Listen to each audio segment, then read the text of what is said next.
Hi, I'm Trish. I was going to actually make this video tomorrow, which would have been 2 weeks exactly since I got sleeved, but I've got makeup on today and I'm not going to have makeup on tomorrow, so you get it today. I'm, as I said, 2 weeks out from being sleeved tomorrow. I'll give you the stats. When I started my pre-op diet on the 1st of May, I was 127.1 kilos. Then I did 2 weeks of very strict keto pre-op and got down to 119.7. And now 2 weeks after being sleeved, I'm down total of, I worked it out this morning, 13.7, 13.7 I think. I'm 113.3 today. 14.7 kilos. I don't know, I can't remember. I'm down heaps. I've been doing fluids for the last 2 weeks. It's harder than I thought it would be to actually get all of those fluids in.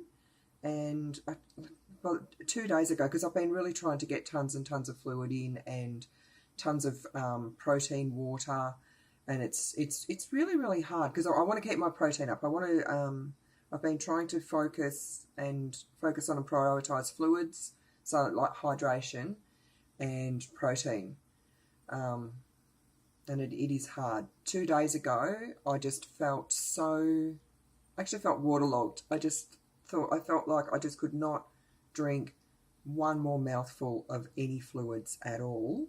So yesterday, I gave myself a bit of a break, and I didn't have that much fluids. I might have only had maybe 1.5 litres in total, and I didn't go mad on, trying to get protein in and all that sort of stuff. I just had a break from it because I just felt so gross from it.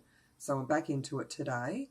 For the first 2 days post-op, I didn't really feel hungry. I don't think I had any hunger at all, and I didn't really have any desire to drink anything. I mean, I did because I had to, but there was no desire there for it. But then, like, once I got home, once the first 2 or 3 days were gone, I got really, really hungry, like viciously hungry. Well, what I thought was hunger. Like the sort of hunger, it was waking me up in the middle of the night and I couldn't get back to sleep because of the hunger, and it was such a vicious hunger that I was actually in pain. So after about 4 or 5 days of that, I thought, well, if this is causing me pain, maybe it's not hunger, maybe it's just pain, maybe it's just my tummy healing and I'm in pain because I haven't had Panadol for a while, because I didn't have any endone since I left hospital, and I wasn't really keeping up with the Panadol because I didn't need it. I wasn't really in pain. So one morning, I don't know, about 4 o'clock in the morning or something, laying in bed so hungry that I was in pain, I thought, well, I'll take some Panadol, I'll see what happens. So I took the Panadol and the pain went away and I was able to go back to sleep. So, but for those 4 or 5 days that I was so hungry, or thought I was hungry, I was really anxious because I was thinking, oh my God, I've gone through this surgery that's not reversible, that's supposed to take my hunger away, and I'm hungrier than I've ever been in my life. It hasn't worked. I thought, this hasn't worked. This is a nightmare. I'm going to have to be losing all of this weight and being viciously hungry the whole time. How am I going to do this? This is going to be all willpower. It'll be like I haven't been sleeved at all. But that's all fine now. And I haven't had Panadol for, I don't know, quite a few days, maybe 4 or 5 days. And if I'm taking Panadol now, it's only for my back pain. My back has become really quite bad, and I think it's just because I can't do what I'm usually doing, like at the gym and being really active and stuff. So that will improve over time as well.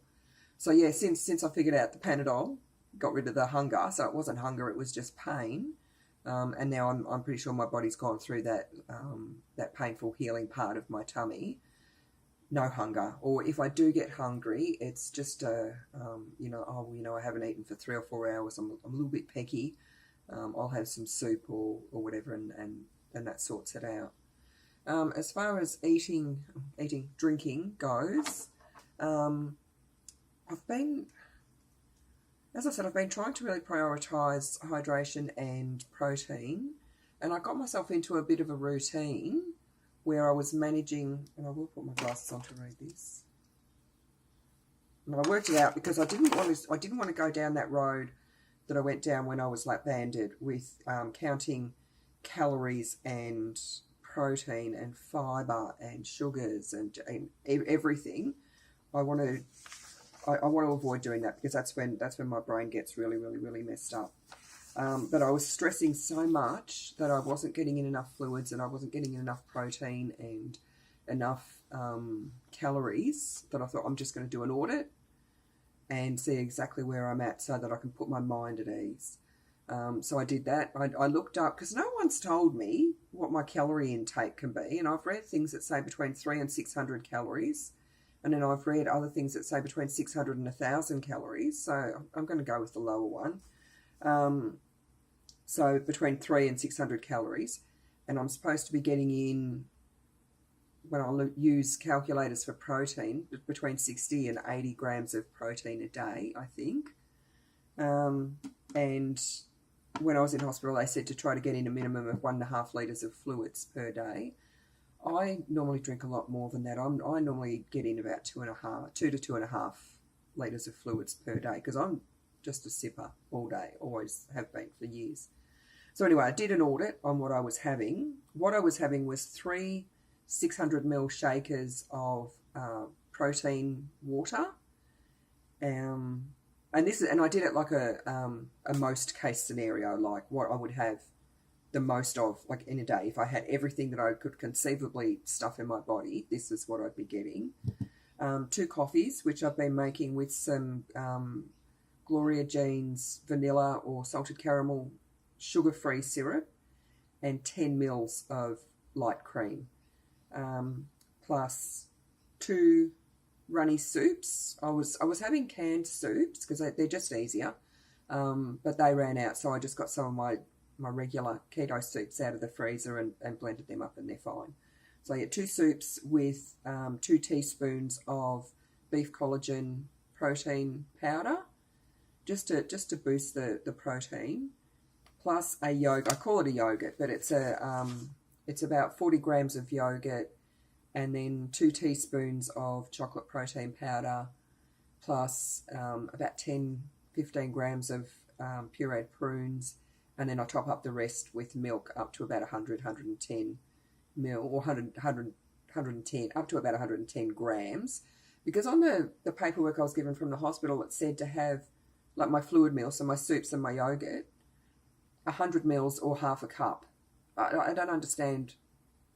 That's inaccurate, and maybe that's just because I'm a little bit finicky, but a half a cup is 125 grams, not 100 grams. So I've been keeping everything between 100 and about 110, 115 grams. So I'm well within. So I mix all that up, and that makes my yogurt, and it doesn't make it quite runny, but it makes it to the consistency of the yogurt that I was given in hospital. So I figure that's okay. Plus, I would have at least 1 cup of tea. I just got a bunch of teas from T2. There was no postage, and it was really, really cheap. So, like a lemon sorbet tea or a banana baked tea, or, even just chamomile spiced apple or something. And I put a little bit of vanilla sugar-free syrup in that, and a bit of lemon juice as well. Plus, I was having a cup of broth, which is just like a cup of hot water with a teaspoon of Vegeta in it, because I was worried my sodium levels were quite low, but I've cut that out now. I'm not having that anymore. Plus a jelly at night, 100 mils of jelly at night if I felt like it. All of that, if I had all of that, that was coming to 537 calories in the day, which I'm really happy with. It's under the 600, but it's, like at the higher end, which I'm really happy with that. If I had all that, I was having 2.9 litres of fluids a day. Excellent. And that includes the soup and the yogurt. And 68.7 grams of protein, which I think is near miracle status for what I'm having. So I was very happy with that. But I'm cutting back on the protein water because I got the raspberry flavour, and it's really, really yummy, but it's become too sickly sweet for me. I've even had to cut down on the vanilla sugar-free syrup that I'm putting in my coffee and tea because it's just becoming overwhelmingly sweet. And I'm probably going to cut my coffee down to 1 because the creaminess of the cream is a bit,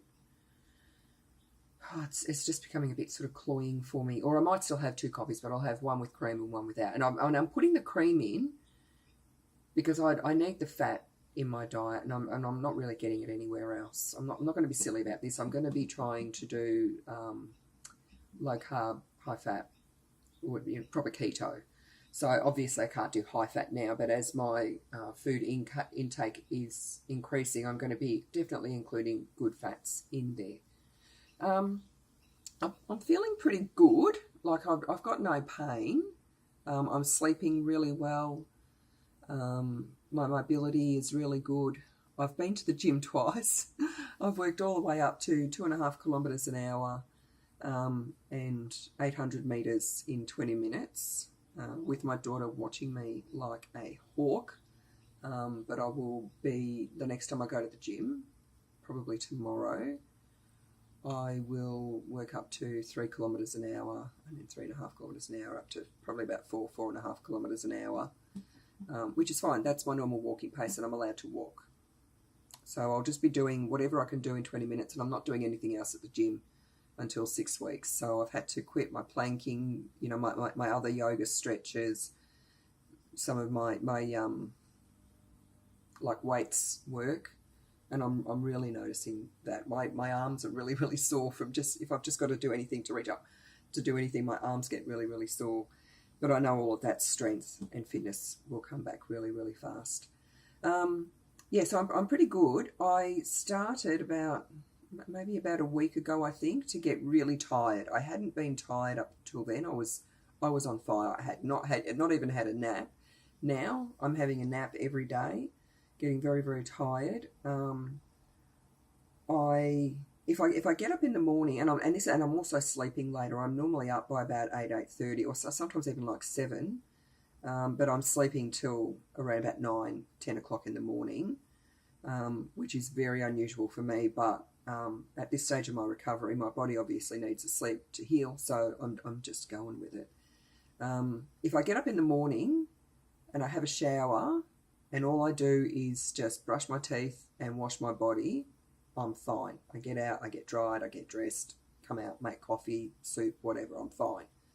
But if I have a shower and I have to wash my hair, because you can see, like, I've got a ridiculous amount of hair. It's quite a chore to wash it. If I wash my hair, I'm rat shit. I had one morning a few days ago where I got out of the shower and I just wrapped a towel around my shoulders and sat on the side of my bed and called my daughter in to come and help me. I just felt so completely utterly drained, and I was a bit like that this morning as well. I didn't wash my hair, but I don't know, maybe I stayed in the shower too long or something. But then I get going and I'm fine. Once I'm dressed, I'm fine to get going and go about my day. I've started doing a bit of housework again, just loading the top shelves of the dishwasher and cleaning benches and stuff, and my daughter's doing the rest. I'm itching to get in and do washing. My laundry is an absolute nightmare, and that hurts me. Other than that, I don't think there's anything else. I'm doing well. I'm dropping weight really well. The last 3 days, not so much weight. Only half a kilo. Only half a kilo in the last 3 days, because I had a day where I went up 300 grams, and then I lost 500 grams or something. And the last night today I've only gone down 300 grams or something. So it's really, really slowed down. And I'm just reminding myself that this is going to happen. I'm going to have days where I go up. I'm going to have times where I just plateau for a little while, or I lose very, very slowly. But then I'm actually expecting in the next couple of days to see it like a really big number just come off, because that's how it goes. It's how it goes. I'm also keeping a comparison chart to my weight loss when I was lap banded, and for the same time, and I'm only 2 weeks in, for the same time being lap banded, I'm about 1.5 kilos better off. So I'll be, because I like charts and numbers and stuff. So I'm going to be very, very curious to see how it goes over time. So that's it for now. I probably won't do another update for at least another 2 weeks unless something happens. Otherwise, I'm just going to be sitting here rehashing the same old shit. I start mushies tomorrow, and I'm so excited. I'm just about to go shopping and get all my foods that I want for my mushies, which isn't going to actually be that much because I can eat the same crap day after day. So I'm planning on having smooth porridge with pureed prunes for breakfast every single day, and then scrambled eggs with a little side of mashed up avocado, and I'm so looking forward to that. When I say scrambled eggs, I mean scrambled egg, one single egg, and probably no more than a tablespoon of avocado. For dinners, I will alternate between smooth tuna mornay, just on its own. I like that on its own. And I'm also going to make up a cottage pie mix with mince and veggies, but puree it because it has to be pureed. So I'm hoping the texture's not going to be too icky for me, but I think after all this time I'll eat anything. But rather than making it in the oven, you know, like a cheese on top and potato and baked and all that, I'm just going to make the mince cottage pie part of it and make that like separate, and I'll make some, what's it called? Cauliflower mash, but I'll be putting in it a bit of parmesan and ricotta and a little bit of butter, so it'll be a proper one, and probably an egg yolk as well. And I'll have that like as a side instead of the mashed potato on top, and there won't be any cheese on top of it because there'll be some cheese in the cauliflower. And I'll portion those off into my portion sizes, which are quite a lot bigger than what I've been eating now. I'm having a bit of a panic attack at how I'm going to fit it all in. So I can portion that off in little containers and put it in the freezer so that I just get those out and I don't have to cook. Plus, because the dietitian wants me to eat like 3 main meals a day plus 3 snacks. It's going to take me all day to get all the food in. So for my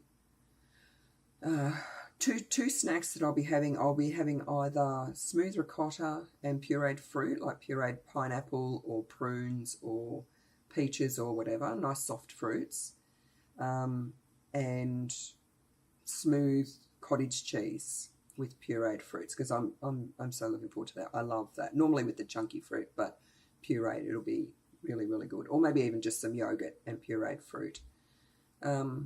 And then, because she wants me to have, or suggested that I have a Milo at night. And I thought, well, why don't you just tell me to eat sugar?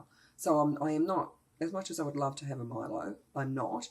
I'm substituting that with my creamy coffee. Creamy, 10 mils of cream in this is the size of the cup I have. Tiny little ladylike cup. So that's like half the size of what I'm used to drinking coffee out of. So that's my plan for mushies at this stage. That'll get me through my 2 weeks, and then I start on a new phase, which I'll tell you about in the next video.